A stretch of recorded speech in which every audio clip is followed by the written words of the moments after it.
Greetings and bienvenue, Midnight Crew. Thank you for returning to this broadcast.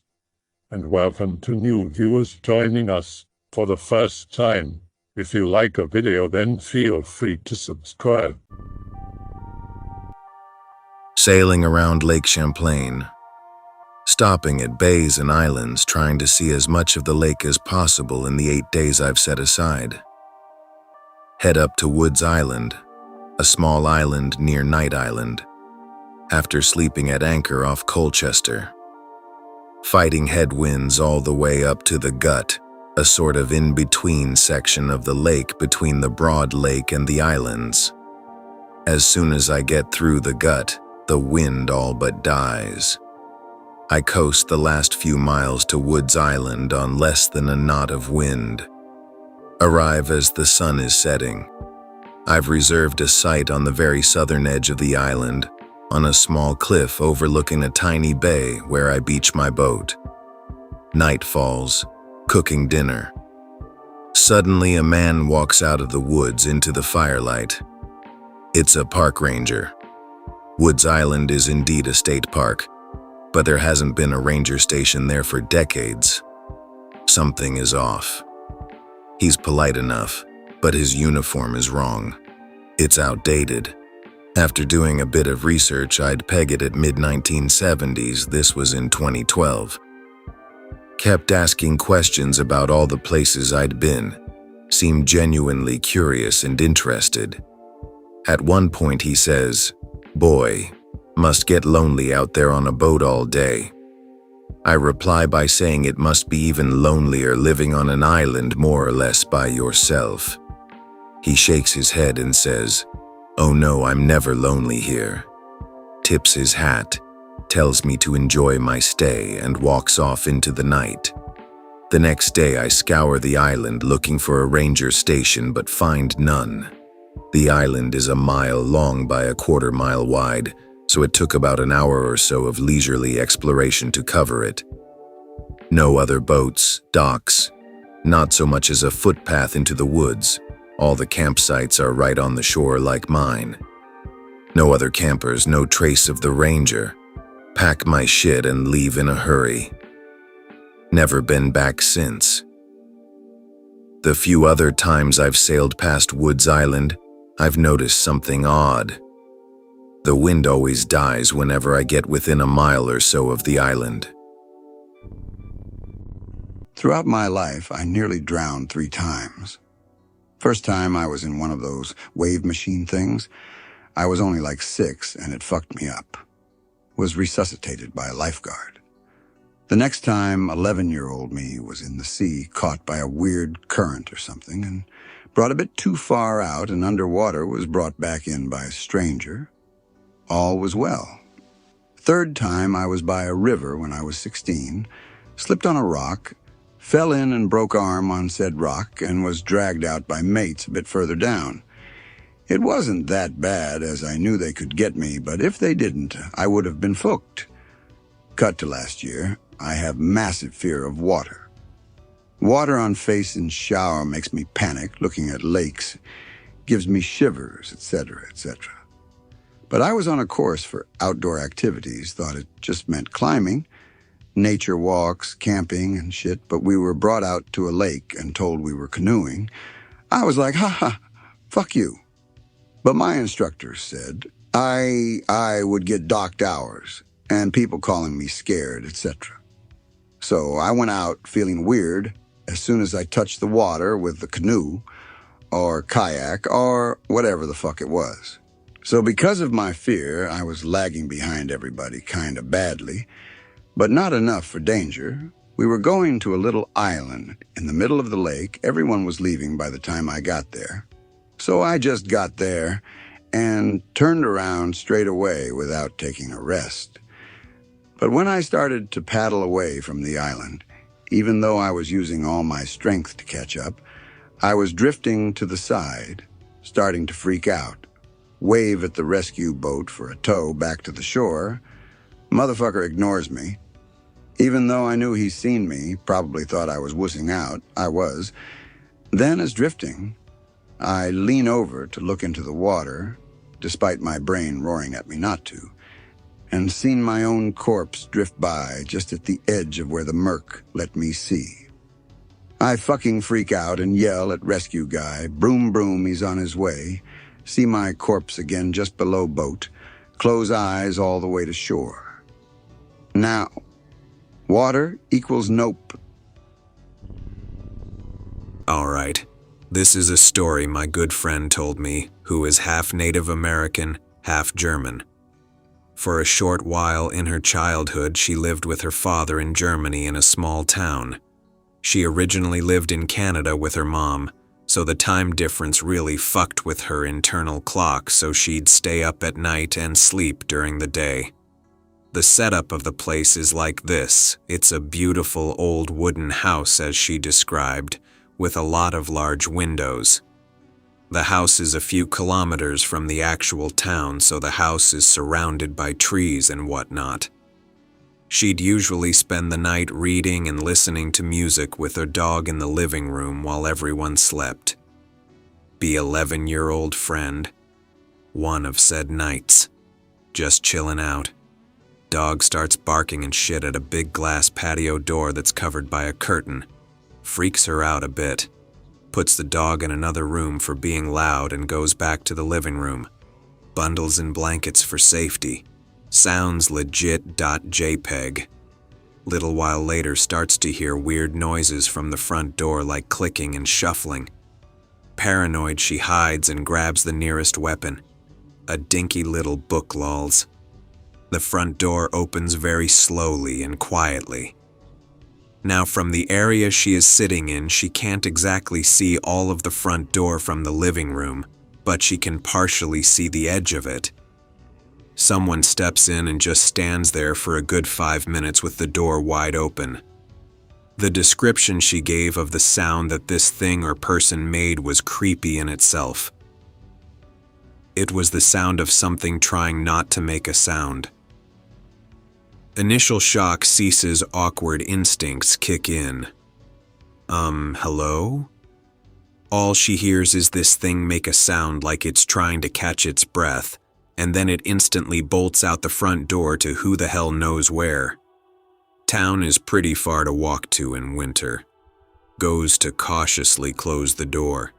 Sees snow prints. Leads to the forest surrounding the house. Her dad kinda plays it off as a joke and teases her about it, saying she's overreacting and shit. He is an asshole, by the way. Other than that experience, the trip is fairly normal. To this day, she locks all doors in houses she stays in as some kind of OCD, I suppose, caused by this. Be speech and debate nerd in high school. Attend a huge competition at a moderately distant college, Cal State Long Beach. Can anyone tell me if this elevator is still painted like it was? Everything goes late. All competitions completed. Just waiting on results. Wander around campus with other nerds. Quad has 4 elevators, one in each corner, that go up to the concentric levels of classrooms. The northwest elevator also goes down 1 floor, to a utility corridor/basement storage area. Elevator has been painted by kids from art, or possibly math department. Orange and blue geometric pattern that looks like it's bulging out at you. Makes you sick to look at it too long. Whole quad is pretty much empty.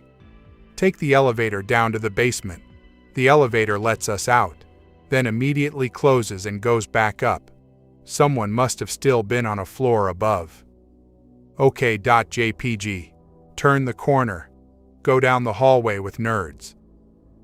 Loads of old-fashioned broken school desks. Stacks of old textbooks. Really, really old Letterman jacket hung on the wall. Reach the end of the hall. Ends at a padlocked metal gate to outside of campus. Here elevator arrive down the hall and around the corner. Ding and door opening. Footsteps. Footsteps come around the corner. Nobody there. Have to run past where they should have been to get back in the elevator and get out. Ah, man. Louisiana. How I hate you. Being an outdoorsy person and living in this voodoo-ridden state has given me a couple of experiences. Let's start with the most unexplainable. B-16. Friends all think survivor shows are super hype. Everyone's got their own hick kit, rifle, hunting knife, compasses, mag lights, GPS, etc. Decide to spend spring break going full grills. First day, have friend's older brother drive us to a nature trail. Walk deep into the woods using that as a starting area. Third day, about 6 miles into deep woods. Got a little branch hut built. There was a spring nearby, and we found a ton of fish in the lake a bit past where the spring was. The only downside is that, it being damp-ass Louisiana, there wasn't much burnable wood. Decide to only use firewood for cooking. No fire means nights are dark as shit. It goes without saying that the mosquitoes were dicks without smoke around. About 4 a.m. Just a little bit of sunlight coming from the other side of the horizon. Not that I can see the horizon in the woods. Still dark, but not impossible to see around me. Why am I awake? Flickers through my mind. Look around without stirring too much. Whatever it is, and try to go back to sleep. Hear something running. Immediately scramble onto my ass and get my rifle. Boar? No more sound. Get up and leave the hut after waking the friend that was next to me. Find animal track I could only think of as a bear's front paw. Small, probably a cub. Are there even bears in Louisiana? Just in case, I suggest we head home. Fuck that. Try-hardest kid in the group interjects. Let's kill that fucker. 2 others look at him baffled. That's illegal. Also, it's a fucking bear. Screw that. Do you even realize a tiny bear means that 2 big bears also exist? Never get a chance to complain. 2 others both assent. I decided to go along because 4 guns trying to kill a bear is better than 1 gun trying to escape a bear. Again, are there even fucking bears in Louisiana? Everyone's acting like they're on a spec ops mission. Hand signs and nods only. Spread out a little bit. About 30 minutes of tracking. Slight clearing. 1 big tree knocked over a bunch of kiddie trees. Probably a hurricane's doing. We all hear something moving in the clearing. Ended up grouping back together like a firing squad formation. Everyone lifts their guns and waits. See something move around, not hairy at all. Not a boar, but just a feral pig. Thoughts vanish as the figure comes out. It's a person. Definitely a person, but not quite. All 4s. Super skinny. Dark skin, not black, but tanned like all hell. All 4s. Terrifying expression. Felt more like staring at a wolf than a human. It turns towards us. Friend shoots. It gets hit. Looked like in its shoulder or something. Hisses and runs off. We book it back. Return to camp. Realize the tracks I saw earlier had multiplied. Tiny bear tracks all around our camp. Epiphany. Those aren't bear tracks. Those are tracks from someone standing on the balls of their feet and half-curled knuckles. Get all our important shit. Spend the next 3 hours running until chubby friend threw up. Walk the rest of the way to the nature trail. Friend's brother was called a day ahead of time to pick us up. Go home. Never go into the forest again. I felt like I was in some Left 4 Dead shit. Live in a super shitty apartment a walk away from downtown Seattle. The apartment is about 100 years old, more or less. I don't remember the exact age. So old, rats everywhere, cracks in walls big enough to let cold air in, occasional leaks in ceilings from broken pipes, by the way, etc. Pretty shitty, but it's what I can afford. Get off work at 11 p.m. and walk home. Unlock the door to get into the shitty lobby. Woman is there, never seen her before. She looks like she's in her 50s or 60s. She looks at me with tears in her eyes and starts pleading. "Where's my son? Where's my son? I can't find him anywhere." Me. "What?" She asks me what room he's in. Of course I don't know. Asks me if it's a room that doesn't even exist. Say no. She cries more and keeps begging me for help. Assume she's just on drugs or nuts, whatever. Tell her I'm sorry and head down the hall towards my room. Realize she got inside of the apartment without a key. Turn back, she's gone. This happened about 10 years ago now. Be about 15 or 16, hanging out with best bro. His mom recently passed away from leukemia. Playing vidya in his room. Hear a loud noise downstairs like a long, drawn-out moan. Run downstairs, spooked. All the windows in his living room and kitchen are open. Dead of winter, they were not open when I came over an hour previous. Sink is on full blast. TV cuts on full blast. We both are mad spooked. Close up the windows, turn everything off. Check the basement to make sure it's not just his older brother fucking with us. Nobody is downstairs talking in the basement. Hear that noise again, but angrier sounding and a huge crash. Go upstairs. The TV stand has fallen over with all the knickknacks in it. Stand is huge and would have taken someone actually pushing it purposefully to take it down. Help him lift everything up. The TV isn't broken, luckily. All the knickknacks intact beyond his mom's wedding photo, which is cracked. His dad had divorced her halfway through her battle with cancer, and she was very angry after that. Decide maybe we should crash at my house tonight. Go back over the next morning, Saturday. All the windows are open, the water is running, and all the furniture has been upended. Try and fix everything back up as best we can. Never happens again after that. I always figured it was his mom's last very angry hurrah because his dad was going to move back in to take care of him and his older brother Saturday night. Here's one you will like, which is really, really real. No bullshit creepypasta lies. When I was 15, we went on a school trip to Weymouth. I'm in the UK. We stayed at this shit hotel. Anyway, one time, I start exploring the hotel on my own. I can't remember the reason why. I might have been looking for one of the rooms where some friends were staying. So anyway, I go down a flight of stairs, and there's this corridor, and it looks really creepy. The door to room 2 is ajar slightly. Inside it's dark, and there's some sort of flickering light inside. I kind of go towards it and peer inside just a bit. It was way too creepy for me to actually go inside or peek too much. It was very horror movie-esque, so I didn't see anything and left very quickly. That night, we had a small outing to the local bowling alley. I told all my friends about the really creepy room too. When we get back to the hotel, I take them down the flight of stairs trying to find it again to show them this scary room. Anyway, we get to a corridor and there's room 1, then a big gap, then room 3, room 4 by the way, etc. Could not find room 2 anywhere. Probably the closest to a real-life paranormal horror movie type thing I've ever experienced. True story.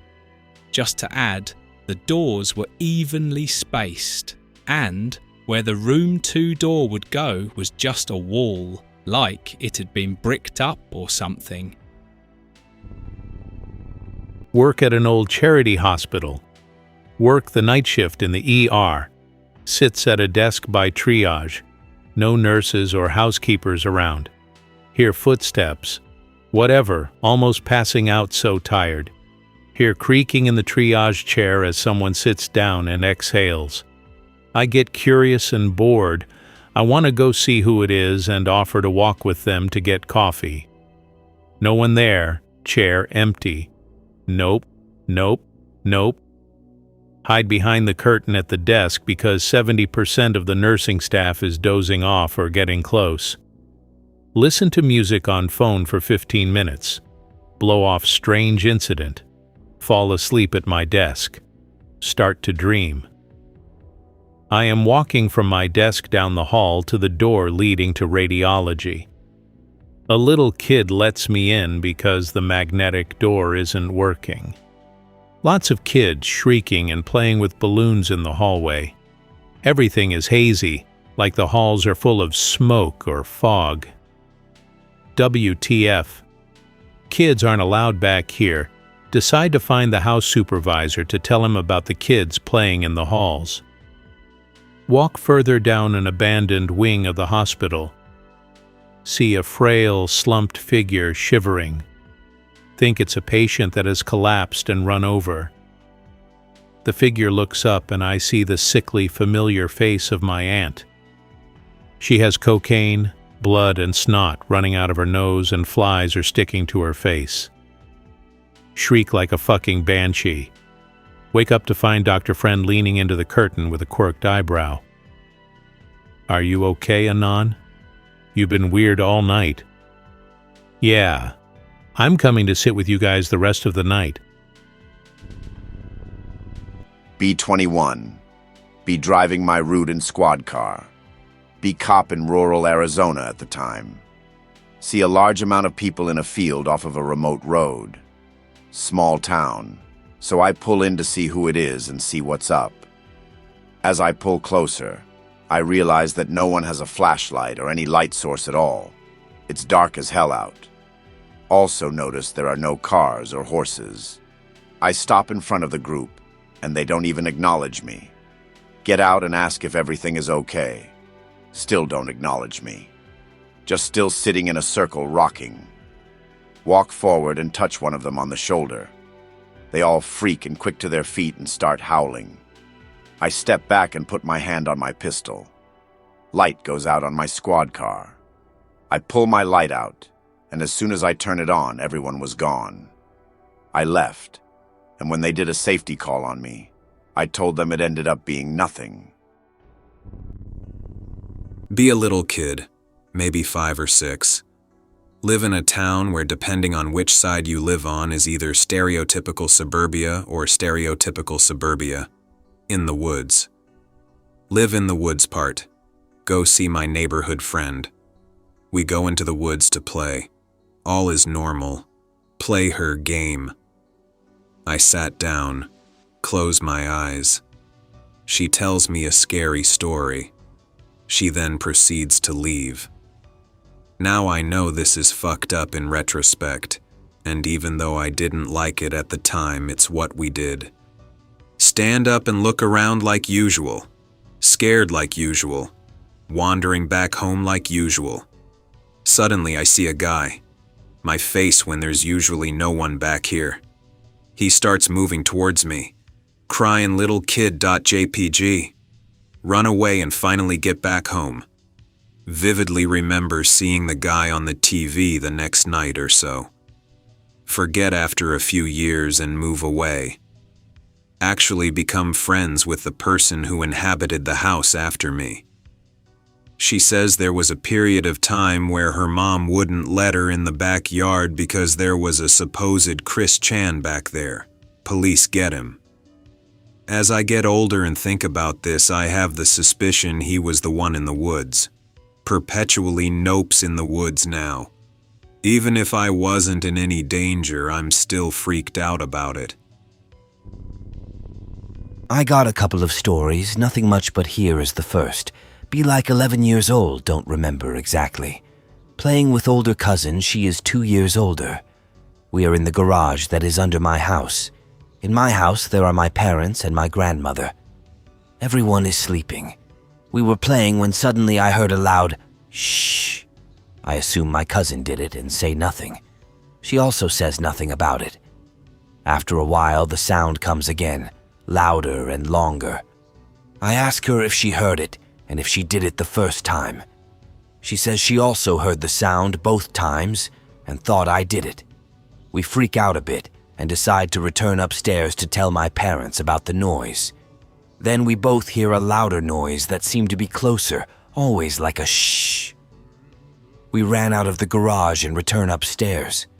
Everyone is still sleeping. Ask my parents if someone used the bathroom or something that could have done some sound. They just told me they were sleeping. Grandmother is still sleeping. We returned down to the garage with parents with a baseball bat to see if someone was there. Never found anything. Probably not paranormal, but I noped hard. Still gives me the creep if I think about it. There is another story that made me nope for good. Be me and my friend. I was like 13 or 14. We both live in a small town in the country. We used to play outside in the woods and near the rivers. There is this small river that is like 15 or 20-minute walk from the town into the woods at the edges of the fields. We go there because I already know that place.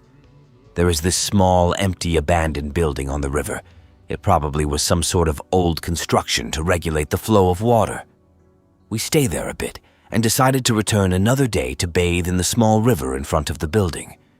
The day after I returned to the place with another friend, and during the walk, we noticed some pretty big rocks on the sides of the road with red pentagrams drawn on them and red numbers.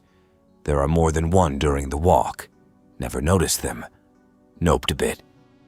We still go to the building because I wanted to show him how the water was nice and to tell him to come with me and the other guy to bathe. He doesn't want to come because of the rocks. Kden.jpg. After some days, me and the first friend and I decided to go bathe at the building. I show him the rocks during the walk. We joke about Satanist rituals. We still go to the river and bathe.